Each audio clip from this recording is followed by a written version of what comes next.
As you know, the melting of the Arctic sea ice has opened new sea routes, and that is happening earlier than most people expected. And there is a big discussion of whether the growth of Arctic shipping should follow international regulations of shipping or national rules, for example, Russian rules, indicating that one of these three sea routes, the eastern sea routes along the Russian coast, would be largely within the Russian territory. But then we have the center route across the pole, as well as the northwest passage. Have you formulated some kind of a position on what the Estonian view on the future of Arctic shipping would be? Well, by the instinct of a small open economy, what Estonia is, and a small nation which is very dependent on international agreements and international law, there is no question that Estonia definitely sees the future in agreed international regulations. But of course, countries closest to the Arctic and who have already the presence and who have also to a certain extent traditions will have a say in setting and developing this international understanding on cooperation also in Arctic shipping. But one of the aspects of future transport from Asia to Europe through the Arctic is, of course, this project that the Norwegians and the Finns have been working on, also in cooperation with other partners, to use Kirkenes in Norway as a hub for the ships coming in, and then have a railway link into Finland, and from Finland through your country and other countries down to the European continent.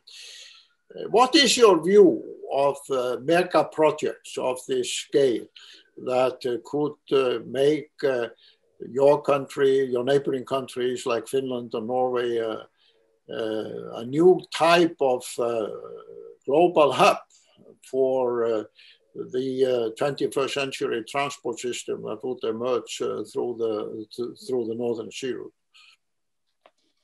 We have foreseen such an opportunity, and this is part of the reasoning why Estonia has presented already, I believe, 2 financial perspectives ago in the European Union, the Rail Baltic project as a Connecting Europe Facility project. So in cooperation with the European Union, Estonia, Latvia, Lithuania, Poland, we are constructing the Rail Baltic Railway. Estonia, Finland are also discussing that maybe sometimes in the future, if there is the railway, we could have a tunnel between the 2 countries, etc. So we have been quite forward-looking on this. On the other hand, if I look at what scientists are telling me, then all the sea routes in the Arctic, they would be for considerable time, unpredictably accessible. I mean, they are opening and closing, the ice is moving, the ice is coming and going.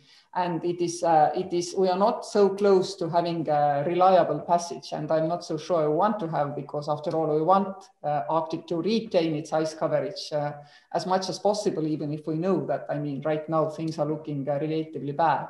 But indeed, the north-south transport corridors are, well, under development here in Estonia, because we believe that even if these passages will not be so quickly usable as our railway will be built, we still see that quite a lot of north-south traffic could be better organized and also in a more climate-friendly way if it is taken away from ships and put on railways, before it goes towards Central Europe. It's also much quicker and the arrival times become much more predictable.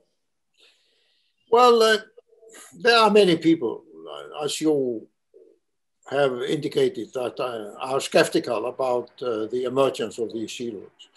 But I have to tell you, from my experience, this has been happening much faster and on a bigger scale than any of us expected sort of 20 years ago. The big Chinese shipping company COSCO has now for more than half a decade had a formal Arctic shipping strategy. Korea, meaning South Korea, has also had a strategy of building Arctic ships container ships and those transporting LNG that can travel the Arctic without having an icebreaker.